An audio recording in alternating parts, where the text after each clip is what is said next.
Olá, saudações a todos, sejam todos bem-vindos, meus desejos de muita paz.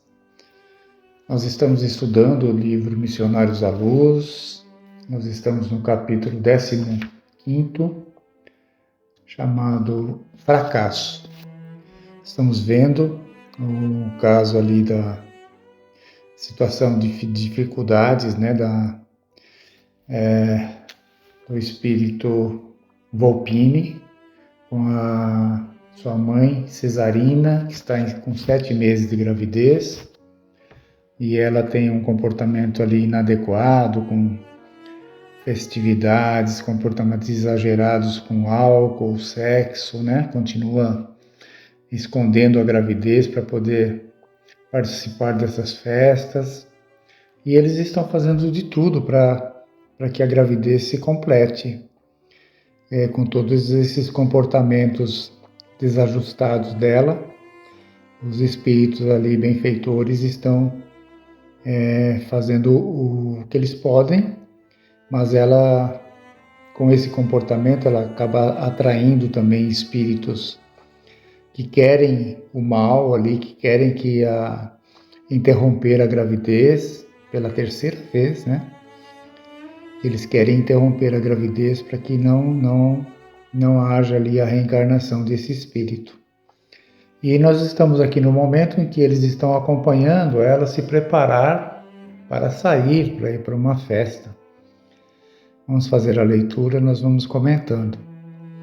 Cesarina, com o excessivo cuidado das mulheres demasiadamente vaidosas e inscientes da responsabilidade moral, utilizava certos recursos para disfarçar o aspecto da gravidez adiantada, deixando adivinhar que se preparava com esmero para uma noitada de fortes emoções. Fixei minha atenção no feto, auxiliado pelo chefe dos construtores, mas não pude esconder minha surpresa e compaixão. André Luiz falando. O caso Volpini era muito diferente do processo de reencarnação verificado em casa de Raquel, no caso do Segismundo, no capítulo anterior. A forma física embrionária demonstrava manchas violáceas, revelando dilacerações. Pequeninos monstros, somente perceptíveis ao nosso olhar, nadavam no líquido amniótico, invadindo o cordão umbilical e apropriando-se da maior parte do delicado alimento reservado ao corpo em formação. Toda a placenta era assediada por eles, provocando-me terrível impressão. Percebi, pela intensa anormalidade dos órgãos geradores, que o aborto não poderia demorar-se. Apulei-o, igualmente endereçando-me expressivo gesto com a cabeça, acusava forte preocupação. Abandonou subitamente o exame e falou-nos: se a infeliz obcecada pelos prazeres criminosos não se detiver, nesta noite a organização fetal será expelida até amanhã. Olhem a gravidade, da situação. Se eles não conseguirem ali contê-la nesta noite, no dia seguinte o aborto será inevitável. Depois de pensar alguns momentos, salientou: tentarei o derradeiro recurso. Vamos tentar a última alternativa. Apulei-o, dirigiu-se ao interior doméstico e voltou, seguido de uma senhora idosa. Esta, disse-me ele, indicando-a, é a dona da casa e velha amiga de Cesarina, suscetível de receber-nos a influenciação. Aproveitar-lhe-ei o concurso para que a nossa desventurada irmã, de futuro, não possa dizer que lhe faltou assistência e conselho adequado. Então, estavam ali iriam utilizar o último recurso que lhes cabia naquele momento, interferência, né, de uma senhora com quem a Cesarina morava. Vamos lá. Num gesto de bondade, já observado por mim em diversos superiores do nosso plano, colocou a destra sobre a fronte da recém-chegada, que se acercou de Cesarina com muita ternura e falou, era uma senhora encarnada, né?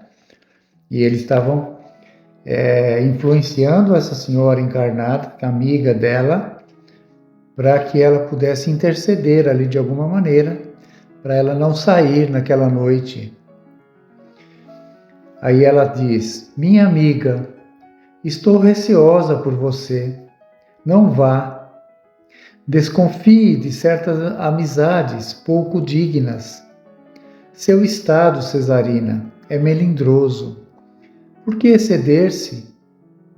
Uma festa de aniversário em pleno bar não pode servir às suas necessidades presentes. Então ela estava se preparando para ir numa festa de aniversário num bar.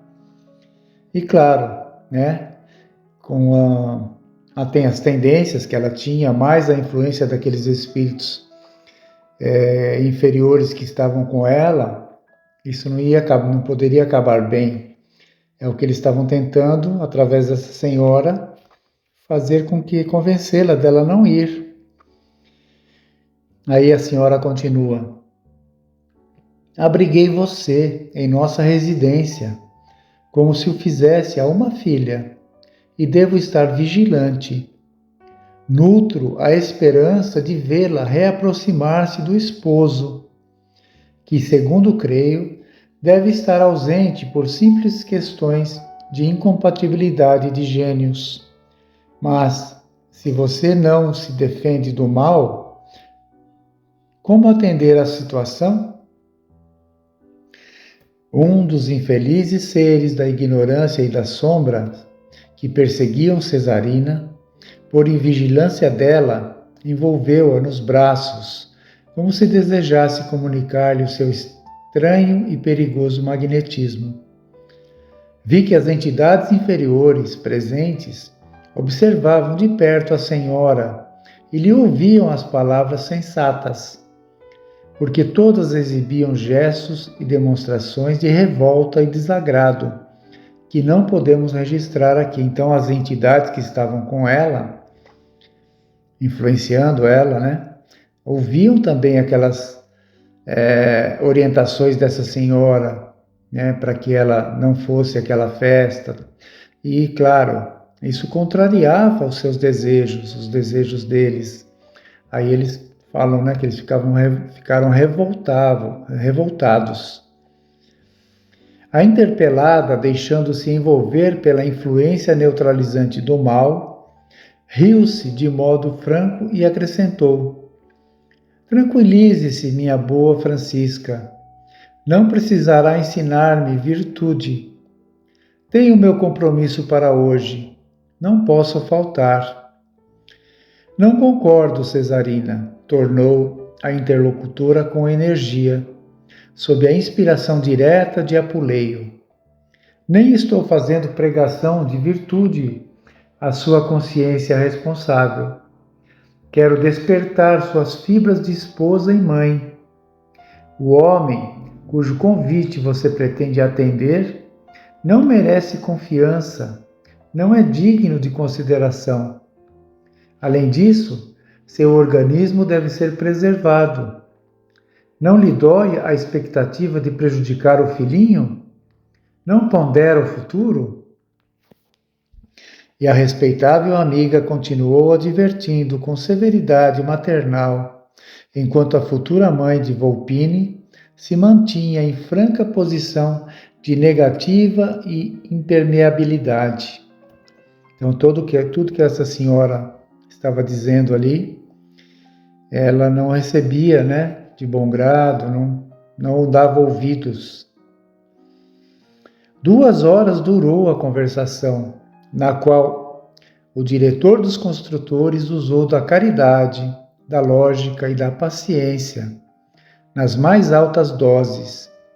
Todavia, ao fim desse tempo, um automóvel buzinou à porta. Cerrando o pequeno estojo de perfumes, Cesarina abraçou a velha amiga, desapontada, e despediu-se. Quer dizer, não ouviu os conselhos da amiga, né? E, consequentemente, os conselhos que Apuleio estava, através da amiga, passando a ela. O carro chegou, né, buzinou, e ela se despediu da amiga para ir para a festa. Adeus, ela disse, voltarei mais tarde. Não tenho tempo a perder.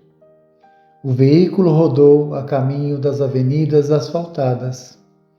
As entidades perturbadas seguiram no carro célere. Olha só, os espíritos ali, né, perturbadores, entraram também no carro, foram junto, seguiram com ela para a festa. Mas nós, esperando a manifestação de Apuleio, ali permanecemos, aguardando-lhe a palavra. Quer dizer, os orientadores, os benfeitores ali, né, os que estavam ajudando não foram, ficaram. Algo triste, o chefe de serviço dirigiu-se aos colaboradores, declarando: podem regressar à nossa colônia em descanso. Nada mais tem que fazer por agora. O dever de todos foi bem cumprido, quer dizer, cumpriram ali a obrigação de todos, né? As tentativas, os apelos, a influenciação da senhora, amiga dela, na tentativa de desestimular a ida para a festa, não foram ouvidas. Aí, nesse caso, o que eles fazem? Tem que respeitar o livre-arbítrio da pessoa, né? Mas a gente imagina ali um certo desapontamento, né? Uma tristeza deles por ela não seguir e pelo que vai acontecer, que eles sabem o que vai acontecer, né? Mas com a certeza que fizeram o dever deles, né? O cumprimento foi dado, aquilo que era possível. E olhando para mim, significativamente acrescentou: irei eu mesmo, em companhia de André, buscar Volpini para recolhê-lo em lugar conveniente. Quer dizer, eles iriam buscar ali o espírito novamente, né? Porque ele não iria cumprir ali, a reencarnação não ia se concretizar naquele momento. Então eles tinham que recolher esse espírito. Aí ele fala assim: o ambiente era de consternação, porque os espíritos superiores são equilibrados, mas não são insensíveis. É isso que eu digo, né? Toda essa tentativa que eles tentaram fazer ali, para que ela desistisse dessa festa, para que a gestação continuasse ali, se prolongasse até o nascimento da criança. Eles estavam criando uma expectativa positiva, né? Um sentimento ali fraterno para que isso fosse levado adiante, mas na negativa dela de não ouvir nada disso e preferir dar ouvidos aos inferiores, eles ficam sentidos, né? Toca cada um ali esse sentimento ali por ela e pelo espírito que queria reencarnar, que eles vão ter que retorná-lo, né? Vão ter que socorrê-lo aqui nesse momento para ampará-lo novamente. Nós vamos ficando por aqui hoje. Semana que vem a gente dá sequência desse ponto para termos mais informações aqui sobre esse caso. Fiquem todos em paz, tenham todos uma boa semana. Deus abençoe a todos nós.